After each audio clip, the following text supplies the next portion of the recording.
Welcome to Divine Intimacy Radio, a co-production of EWTN Radio and SpiritualDirection.com, where we provide you with a spiritual haven of rest and explore the riches of the wisdom of the saints and the path to union with God. This is Dan and Stephanie Burke. Welcome to Divine Intimacy Radio, your radio haven of rest. Your hermitage of the heart. Your monastery of the mind, where we lift our hearts and minds to heaven to draw upon the wisdom of the saints to navigate the tumult of this difficult life and maybe the tumult of marriage, but not just talking about junk, talking about divine intimacy. Mm-hmm. The show is actually named after a great Carmelite, I think he's a saint, Father Gabriel of St. Mary Magdalene, who put together these daily devotions called Divine Intimacy. Called Divine Intimacy on the interior life. Mm-hmm. But there's also a divine intimacy, which means a God-centered love that a husband and wife can experience that is far better than anything the world offers. Mm-hmm. And so we use divine intimacy in several different ways. This is the third show in a series. We began with the miracle of getting this first-class relic in Poland recently. The last show was Mystery of God's Gift. And today we're going to go deeper into that mystery, the wisdom of St. John Paul II, and how we can have an extraordinary relationship, not just in marriage, but how we can meet God in others. Mm-hmm. Before we jump in, I'm just struck by, the New Testament. The last show I had these in my head and there was no place to fit it, but I've been very aware for years now. Jesus goes to the well and he's alone, mm-hmm. and the woman approaches him. I've been very aware of the divine nature of that appointment. Jesus goes into Jericho, very aware that he went there because Zacchaeus cried out to him, and I have no doubt that woman at the well was like in misery, and before she went out to the well that day, said, I can't handle this. I don't want another relation. This is not solving the ache of my heart.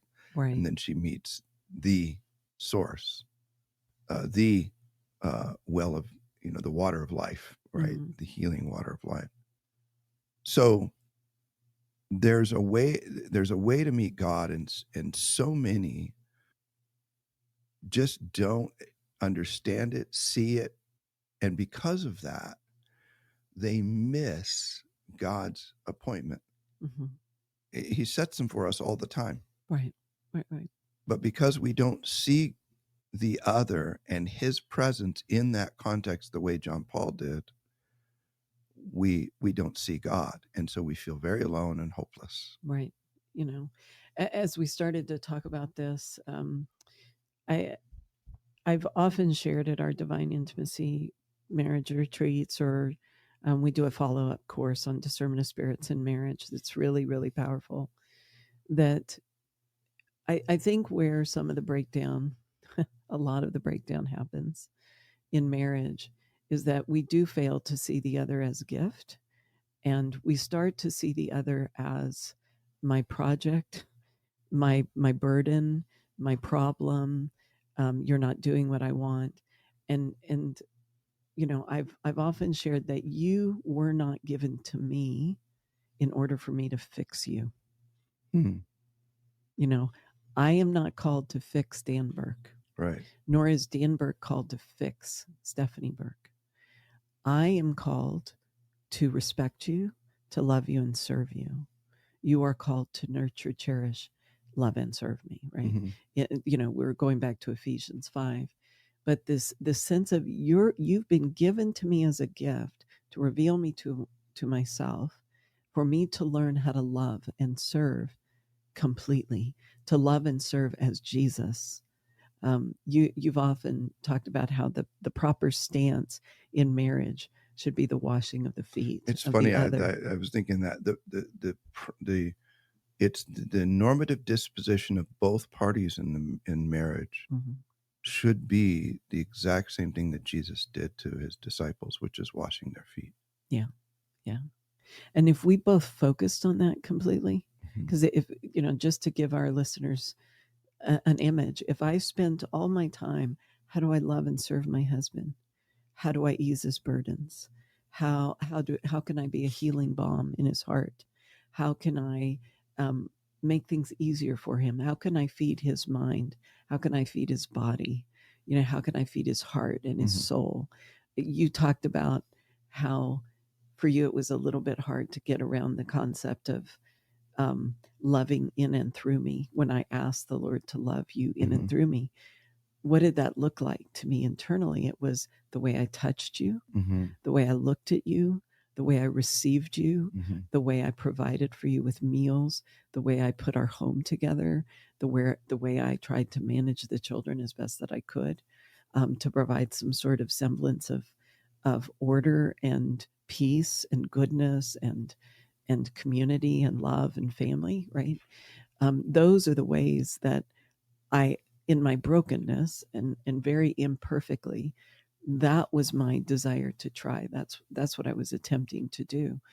And if we were to focus that way on our spouses in terms of that, rather than you're not doing what I want, I don't have what I want, you're not giving me what I want, you don't look the way I want, you're not acting or speaking the way I want, and fixing and being offended and whatever that is, no wonder marriages fall apart, because the enemy is all up in that. He wants us to see our spouse rather than the gift that they are. He wants as the problem, as you are the problem. Right? You're your spouse is the obstacle rather than the means of God's grace. Right. It reminds it in this book of the givenness, the gift and entrustment.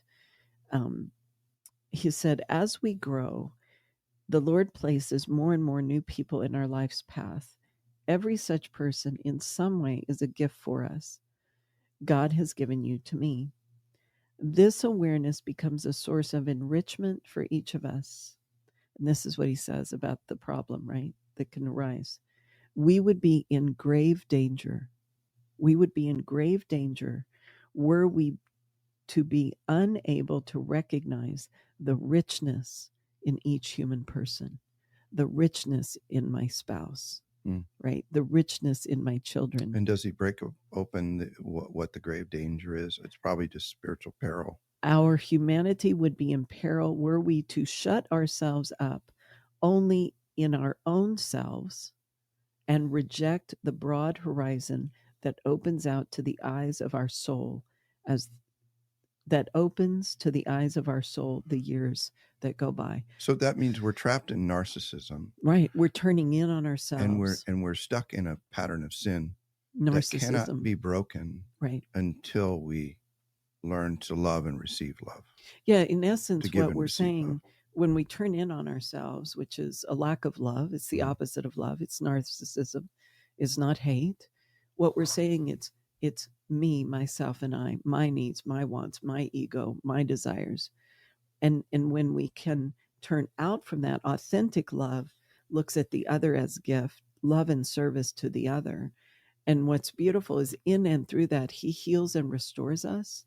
And our needs, our wants, our desires that he's placed on our heart are a calling to have those answered and provided through our relationship with the Lord. And he does that through our self-giving.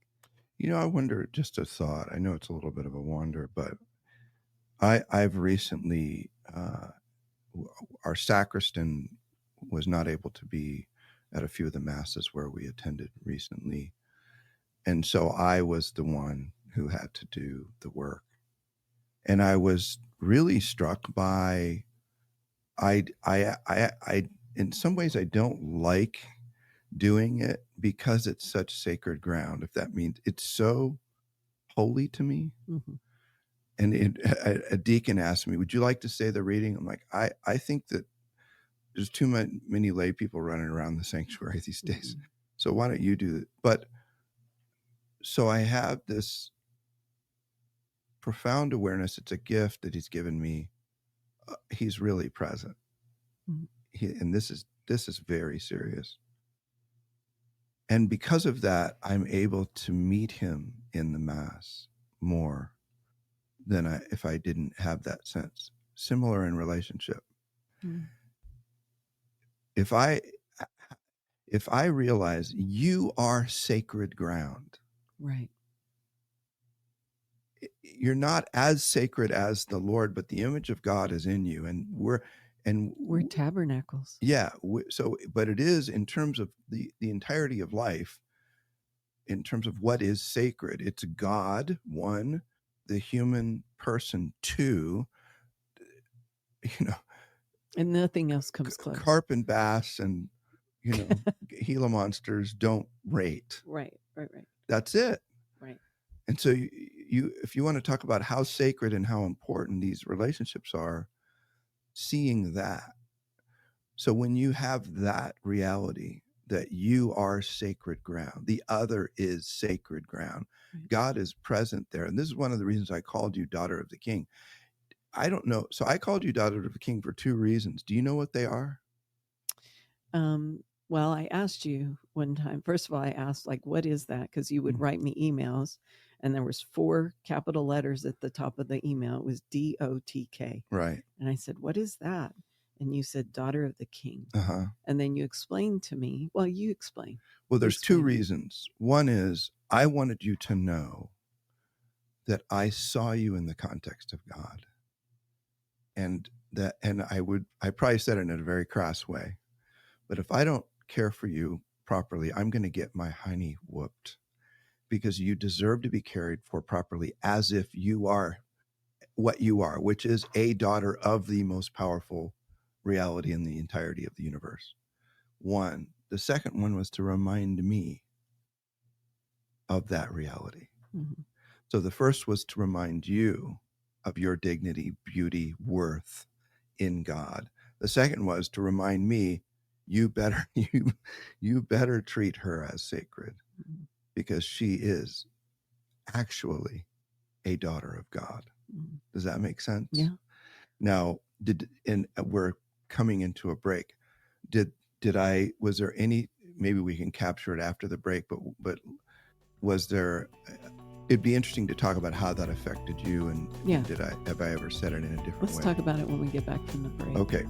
So when we get back from the break, we're going to continue talking about deeper into the mystery of God's gift and the writings of St. John Paul II, a piece that was published after his death, which is a little bit of a mystery in and of itself, called Givenness, a meditation that was written after his death.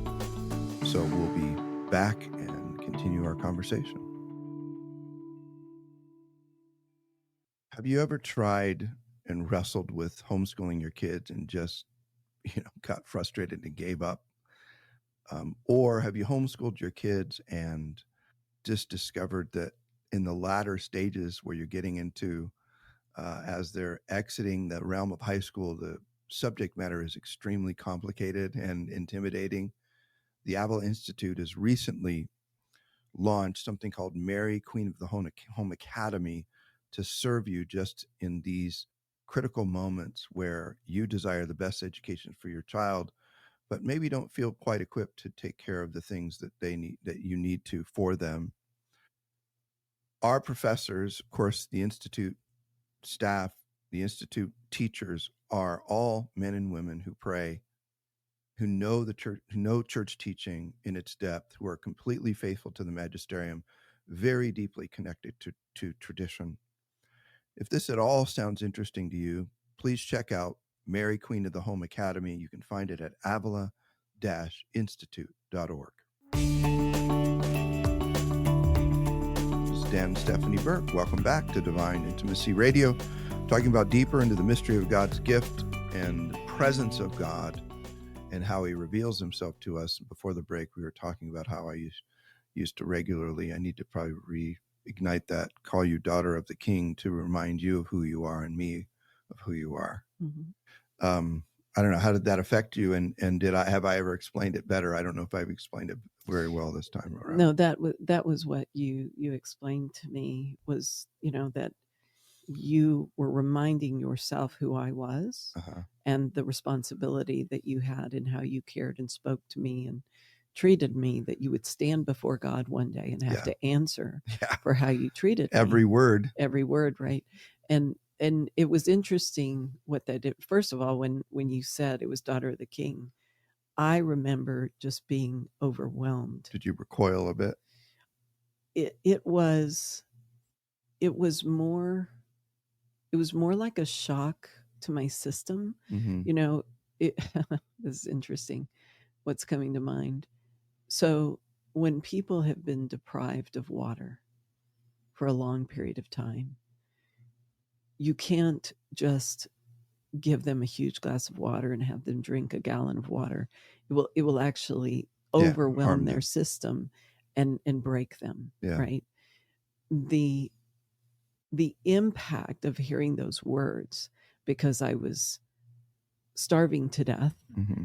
thirsting for the Lord. I had been parched for grace and for goodness for so long that when it was shared with me, I almost couldn't take it in.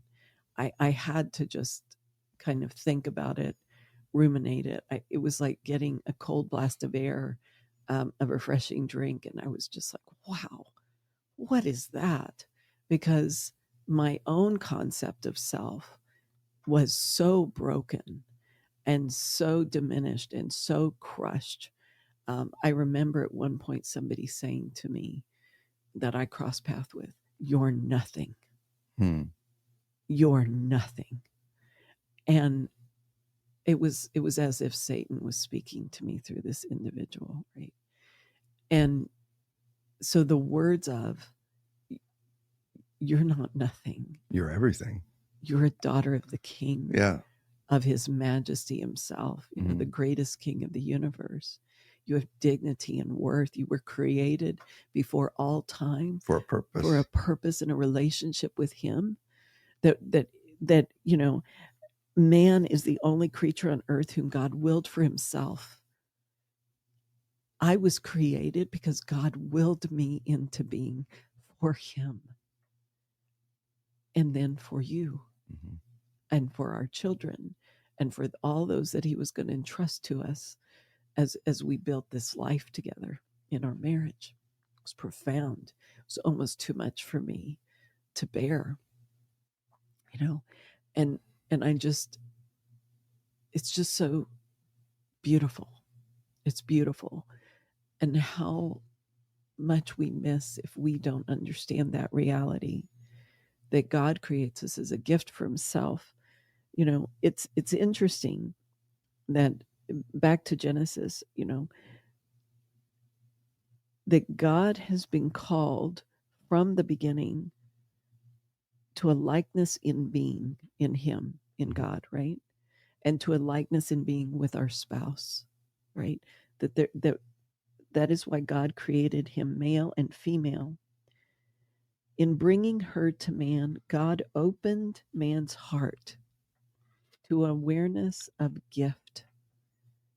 So the impact of Adam, and he's been put to sleep, the bone's been drawn from his side, a rib, and God forms, Eve out of the clay and puts her together for him. That first moment when he sees her and he utters, "Oh, this is finally flesh of my flesh and bone of my bone," it opened his heart to another. And this loneliness dissipated. And it was like, oh, this one's for me. Yeah. This is a gift for me, right? She is from me and she is for me. Through her, I can become a gift because she herself is a gift for me, right? What a profound. What I had this conversation yesterday. I think I told you about it. I may have, I haven't. It was with somebody who'd gone to the marriage retreat, and a while back I got a phone call from this person. It says, "Please help. My marriage is going to end," And then so they came to the marriage retreat. By the way, this describes a lot of couples now. We've received the same phone call over and over. "Please help," So they came, both very intelligent people, both very well catechized, know the faith. One teaches the faith, in a formal way. And he said something interesting to me. He expressed this joy and appreciation that his marriage was no longer where it was, before the retreat. But he said something like, I've heard some of the truths that you spoke about in the retreat, but never in the proper context. Mm. So, and if I could extrapolate, you should treat one another better. Okay. Is that a good thing to say? Yeah. Is it true? Yeah. Is it true? If you treat the other better, will they treat you better? Most of the time it's true. Just all of you could come up with a bunch of axioms separated from the divine that are true, but they're devoid of power. Right. They don't bring life. Because they don't bring you back to God. Right. And what he said was, when you put all of that in the context of Catholic mystical tradition, which is what we do in divine intimacy and marriage, and I'm paraphrasing, but it went deeper. It was more meaningful. The lights came on. It becomes much more substantial when it's not just an axiom from a secular thing, like, you should treat each other better and in this particular mechanical way that works better. But God is present in all of this. And as I said to you, I will be judged for how I treat you, but I'll also be blessed. Right. There's a divine truth to be discovered. Right. In a relationship that's properly ordered to God. It's divine. It has power because of that. Right. It's not just a secular, flat, lifeless, but somewhat good idea. Yeah. It's imbued actually with his presence. Yeah.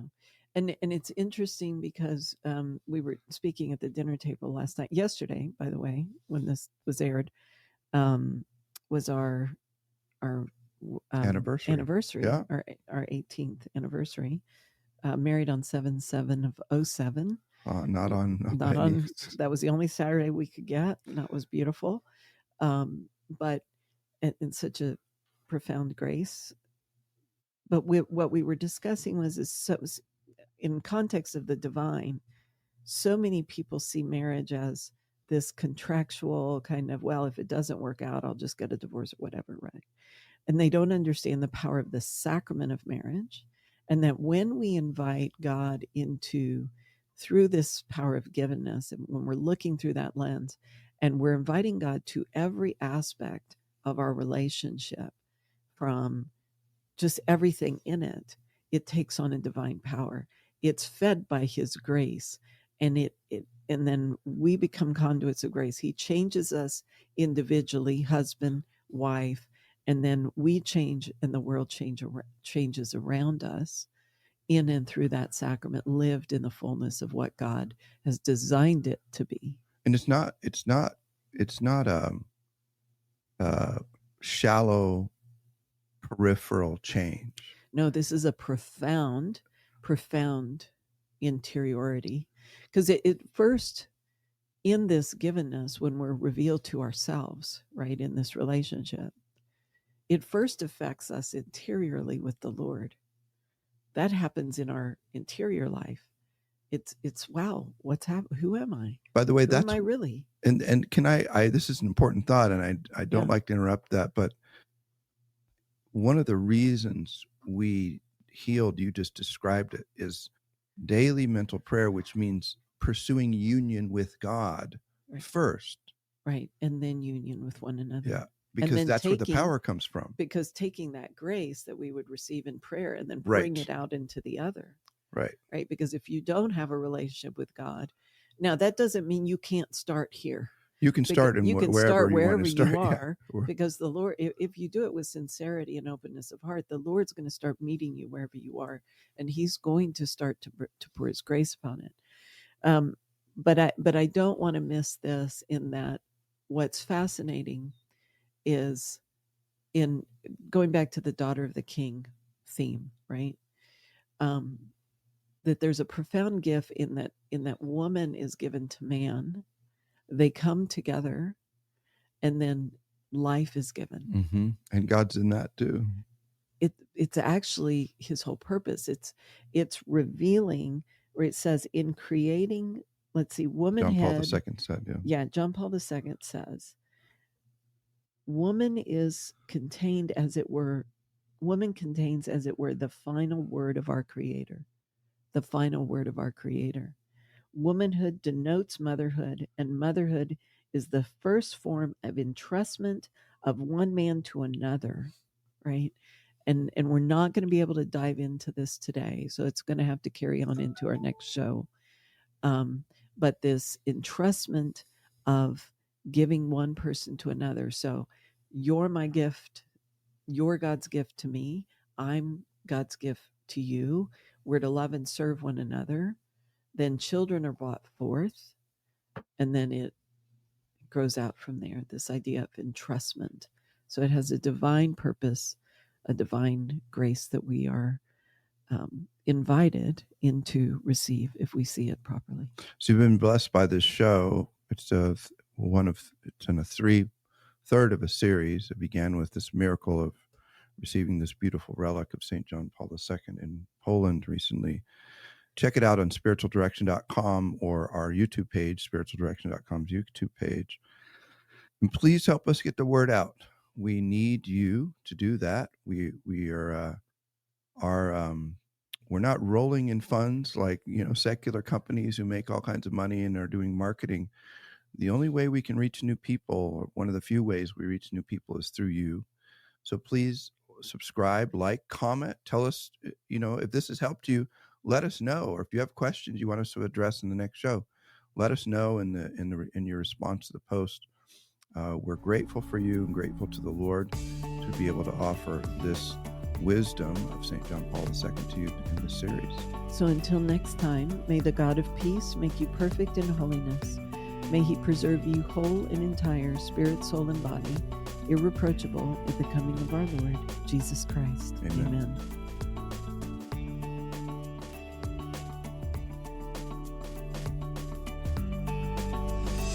Learn more about the interior life. Visit spiritualdirection.com. Divine Intimacy Radio is a co-production of EWTN Radio and spiritualdirection.com and heard worldwide on the EWTN Global Catholic Radio Network.